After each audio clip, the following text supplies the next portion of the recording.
तो अब हम एक दूसरी चीज़ पढ़ रहे हैं जिसको हम कहते हैं यहाँ पर सपोर्ट और रेसिस्टेंस। जैसे अगर स्टॉक 100 रुपये से लेके 80 रुपये के बीच में ट्रेड हो रहा है तो 80 रुपये आपका सपोर्ट है और 100 रुपीज़ आपका रेसिस्टेंस है।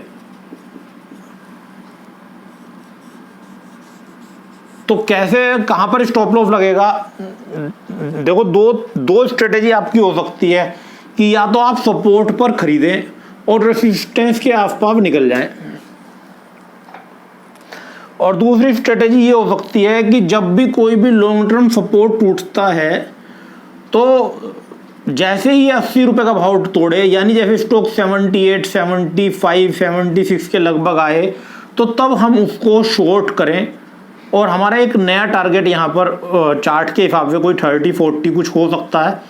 तो आप सपोर्ट तोड़ने पर शॉर्ट करें और सपोर्ट के आसपास अपनी पोजीशन बाई की करना है तो बाई रखें और रेसिस्टेंस पर आप सेल करके निकल जाएं। दूसरा तरीका ये भी एक तरीका ये भी हो सकता है कि आप 80 रुपये का जैसे सपोर्ट तोड़ें तब आप सेल करें, या फिर 100 रुपये का जो रेसिस्टेंस है उसको ब्रेक करें। जैसे अगर 102, 103 रुपये स्टॉक जाए तो तब उसको बाई करें। तो जैसे कि हमने बताया कि ये भी हो सकता है कि कुछ लोग बोलते हैं कि हमें जो काम करना है हमारा स्टॉप लॉस स्ट्रिक्ट होना चाहिए। यानी अगर मैंने 100 रुपये का स्टॉक खरीदा या मैंने 80 रुपये का स्टॉक खरीदा और मैंने 78 का स्टॉप लॉस लगाया तो स्टॉप लॉस स्ट्रिक्ट होना चाहिए। यानी एक बार स्टॉप लॉस ट्रिगर हुआ तो उसके बाद मुझे कोई उसको सौदे को नहीं रखना, उसको निकालना ही निकालना है। लेकिन अगर आप ऑप्शन स्ट्रेटेजी में काम कर रहे हैं तो आप अपने सौदे को थोड़े समय के लिए रख सकते हैं। यानी आप 78 की जगह 77 तक या 76 तक भी वेट कर सकते हैं, क्योंकि मेरा मानना ये है कि जो भी सपोर्ट और रेसिस्टेंस होते हैं वो एक रेंज में हमें देखने चाहिए, वो हमें एक स्ट्रिक्ट लेवल में नहीं देखना चाहिए। जैसे अगर कोई स्टॉक बार बार 80 रुपये के लगभग आ रहा है तो ऐसा ना हो कि वो स्टॉक 78 तक जाकर फिर ऊपर आ जाए। तो आपको एक रेंज में स्टॉप लॉस अपना सपोर्ट और रेसिस्टेंस देखना चाहिए कि जैसे यहाँ पर 82 रुपये से लेके 78 रुपये तक सपोर्ट मानना चाहिए, और भाव कई बार जो प्रीवियस लो होता है उस लो को थोड़ा सा भाव 1-2% करीब स्टॉक तोड़ देता है, उसके बाद फिर रिकवर हो जाता है। तो ऐसे में आपका स्टॉप लॉस हिट होने की चांस बहुत ज़्यादा रहते हैं। तो ऑप्शन में अगर आप काम करते हैं तो आपकी जो प्रोबेबिलिटी है ये काफ़ी बच जाती है नुकसान होने की। इसी तरीके से जो रेसिस्टेंस आपको देखना चाहिए वो एक रेंज में देखना चाहिए। जैसे अगर ये 100 रुपये आप रेसिस्टेंस मान के चल रहे हैं तो 98 रुपये से लेके 102 रुपये के बीच में ऐसे आप रेसिस्टेंस देख सकते हैं। तो सपोर्ट और रेसिस्टेंस यानी जहां पर स्टॉक बार बार नीचे आए और वहां से ऊपर आ जाए वो सपोर्ट है, और जहां पर स्टॉक ऊपर जाए और वहां से नीचे आ जाए तो रेसिस्टेंस है। आपकी स्ट्रेटेजी, पहली स्ट्रेटेजी हो सकती है कि सपोर्ट पर बाई करें और रेसिस्टेंस पर सेल करें। दूसरी आपकी स्ट्रेटेजी हो सकती है कि रेसिस्टेंस पर सेल करें, मतलब और सपोर्ट पर बाई करें।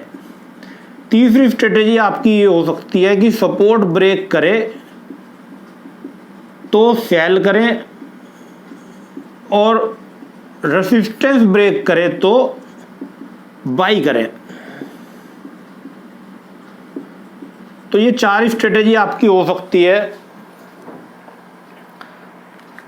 स्टॉप लॉस डिस्कवरी, जैसे कि मैंने आपको बताया कि आपको रेंज में काम, आपको जो भी सपोर्ट और रेसिस्टेंस में वो एक रेंज में देखने हैं, वो एक पर्टिकुलर भाव पे नहीं देखने हैं, क्योंकि काफ़ी लोग यही गलती करते हैं और स्टॉप लॉस हिट हो जाते हैं, उसके बाद स्टॉक ऊपर आ जाता है और आपको लॉस हो जाता है। तो आपको जो सपोर्ट और रेसिस्टेंस है वो एक रेंज में देखने हैं, 1-2%, 3% की फ्लेक्सिबिलिटी रखनी है।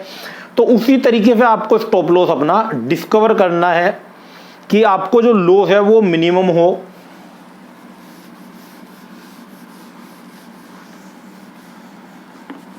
उसके बाद मूविंग एवरेज। मूविंग एवरेज क्या होता है कि जैसे कोई stock, moving average generally closing based हम देखते हैं, यानी क्लोजिंग की जब हम बात करते हैं 3 बजे से लेके 3:30 का जो एवरेज होता है उसके हिसाब से कैलकुलेशन होती है और 3:30 पर उसको अपडेट कर दिया जाता है, तो उस भाव को हम क्लोजिंग प्राइस कहते हैं। तो अगर 26 तारीख, 27 तारीख, 28 तारीख, 29 तारीख और 30 तारीख, 26 तारीख को अगर स्टॉक की क्लोजिंग 80 रुपीज़ हुई, 27 तारीख को 90 रुपये हुई, 28 तारीख को 100 रुपये हुई, 29 तारीख को 110 हुई और 30 तारीख को 120 हुई, तो 80 प्लस 90 प्लस 100 प्लस 110 प्लस 120 इन सबको ऐड करके 5 से डिवाइड कर देंगे। और फॉर एग्जांपल अगर हमारा आंसर 100 आता है तो ये हमारा 5 डे मूविंग एवरेज बन जाएगा। 5 डे मूविंग एवरेज यानी 5 DMA। तो 5 डे मूविंग एवरेज यानी 5 DMA। तो DMA, तो कौन कौन से मूविंग एवरेज हैं जो कि पॉपुलर हैं और जिन मूविंग एवरेजेस को हमें फॉलो करना चाहिए या मैं फॉलो करता हूं। देखो, अगर आप, मैं वीकली चार्ट में 7 डे मूविंग एवरेज को, यानी जब हम वीकली चार्ट बात कर रहे हैं तो हमारी जो कैंडल है वो वीक की होएगी, तो 7 वीक मूविंग एवरेज को मैं फॉलो करता हूं। आप अपने हिसाब से कोई भी मूविंग एवरेज को फॉलो कर सकते हैं। और मूविंग एवरेज क्रॉसओवर भी मैं आपको बताऊंगा। मूविंग एवरेज, ठीक है। उसके अलावा मूविंग एवरेज का एक दूसरा तरीका भी है जिसको हम कहते हैं exponential moving average. Exponential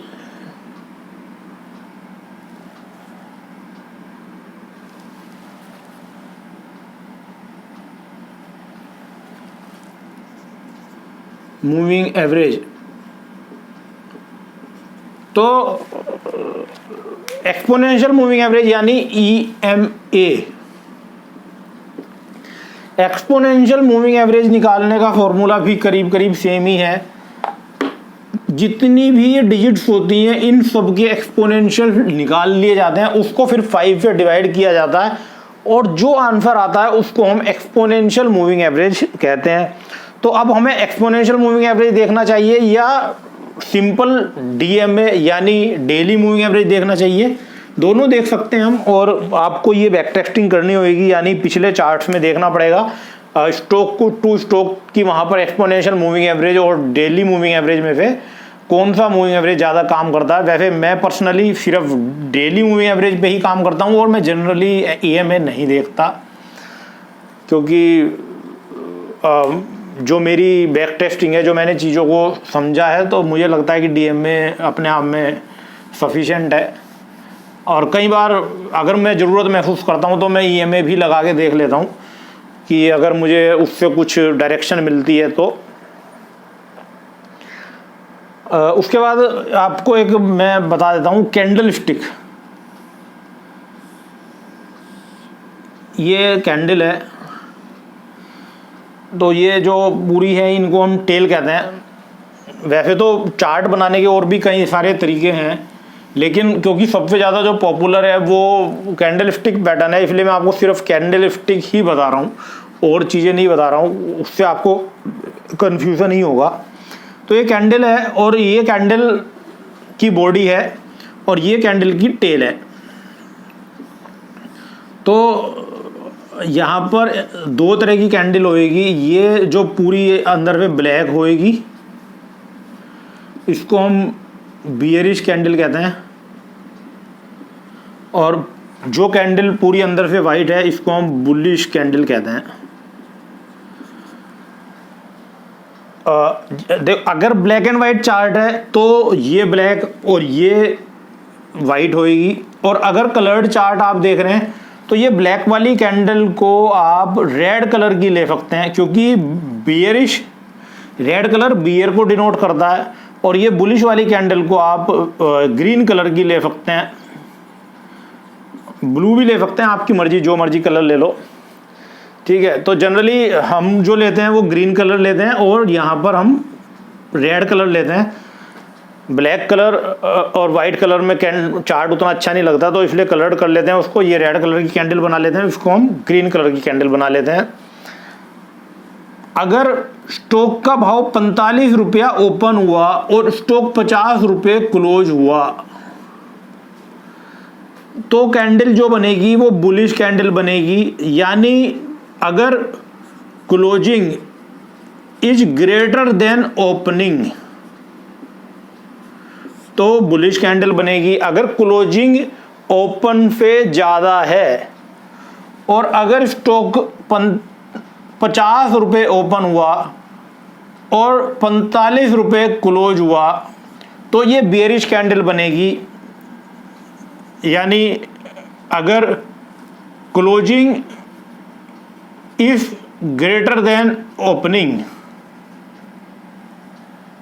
closing is less than opening, तो अगर क्लोजिंग कम की है और ओपनिंग ज़्यादा की है तो उस कैंडल को हम बेयरिश कैंडल कहेंगे। 50 रुपये अगर स्टॉक ओपन हुआ और 45 रुपये जाकर वो क्लोज हुआ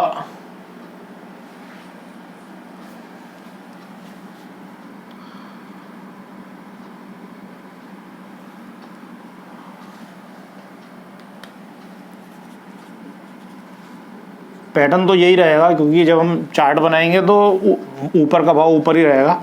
तो यहाँ पर 50 रुपये ओपन हुआ और 45 रुपये क्लोज हुआ, यहाँ पर 45 रुपये ओपन हुआ और 50 रुपये क्लोज हुआ। तो ये जो टेल है, दिन भर के अंदर जो बाजार ने लो बनाया, अगर स्टॉक का भाव 40 रुपये तक गया तो टेल 40 रुपये तक आएगी, और अगर स्टॉक का भाव 55 रुपये में ऊपर तक गया तो टेल 55 रुपये तक आएगी। तो इसी तरीके से ये है और ये है, यानी फिर अब एक ही डिफरेंस है, आपको देखनी है ओपनिंग और क्लोजिंग। अगर क्लोजिंग ओपनिंग से ज़्यादा है तो कैंडल वाइट या ग्रीन कलर की होएगी, और अगर क्लोजिंग ओपनिंग से कम है यानी स्टॉक 9:15 बजे के बाद गिरा है और क्लोजिंग मंदे में हुई है, तो उसको हम बेयरिश कैंडल कहेंगे। ठीक है, तो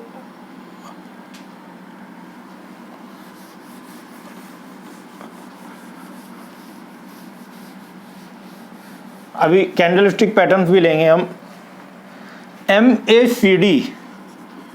MACD यानी मूविंग एवरेज कन्वर्जेंस डाइवर्जेंस, यानी जब हम MACD देखते हैं तो MACD में हम देखेंगे कि जैसे ये मूविंग एवरेज है, ये 5 डे का मूविंग एवरेज है, और एक दूसरा मूविंग एवरेज है जो कि 10 डे का मूविंग एवरेज है। तो अगर ये एक डिसिप्लिन है जब हम मूविंग एवरेज इसमें ट्रेड करते हैं, जब भी छोटे वाला स्मॉल वाला moving average big moving average को क्रॉस कर जाए तो समझ लो बाजार में तेजी है। तो क्या बताया कि जब भी स्मॉल वाला मूविंग एवरेज बड़े वाले मूविंग एवरेज को क्रॉस कर जाए, यानी ये 5 डे मूविंग एवरेज है और ये अगर 10 डे मूविंग एवरेज है और 5 डे मूविंग एवरेज इस प्राइस को क्रॉस करके ऊपर निकल जाता है, यानी जो 5 डे मूविंग एवरेज है वो ऊपर है और जो 10 डे मूविंग एवरेज नीचे है, तो स्टॉक को हमें बाई करना है। और अगर ये जो 5 डे मूविंग एवरेज है, अगर ये वाला 5 डे मूविंग एवरेज होता और ये वाला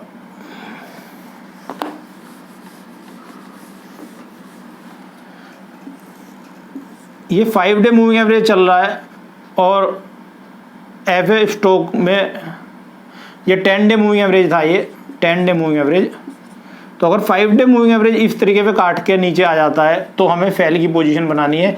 यानी अगर small moving average if higher than big moving average, ज्यादा दिन का मूविंग एवरेज से अगर कम दिन का मूविंग एवरेज ऊपर निकल जाता है तो हमारी पोजीशन बाई की होनी चाहिए। और अगर स्मॉल कम डे का मूविंग एवरेज, अगर स्मॉल डे का मूविंग एवरेज नीचे, अगर बिग डे का मूविंग एवरेज ऊपर आ जाता है, स्मॉल डे का मूविंग एवरेज नीचे आ जाता है, इससे रिवर्स है तो हमें सेल की पोजीशन बनानी है। तो जैसे मैं आपको एक एग्जांपल बना के दे देता हूँ। ये समझ लो ये 10 डे का मूविंग एवरेज चल रहा है और 5 डे का मूविंग एवरेज इस तरीके से क्रॉस कर जाता है, तो यहाँ पर हमें सेल की पोजीशन बनानी है। इफ क्रॉस ओवर पर दोनों कितने दूर दूर हैं ये डाइवर्जेंस है, और दोनों कितने नज़दीक हैं ये कन्वर्जेंस है। तो जब अगर दोनों मूविंग एवरेज बिल्कुल पास पास चल रहे हैं तो इसका मतलब स्टॉक में कोई किसी तरह की डायरेक्शन नहीं मिल रही है।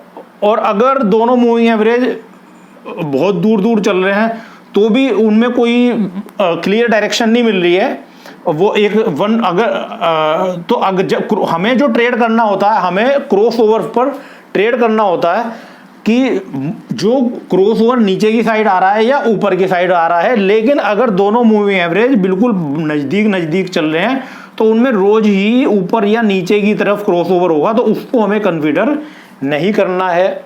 ये MACD है।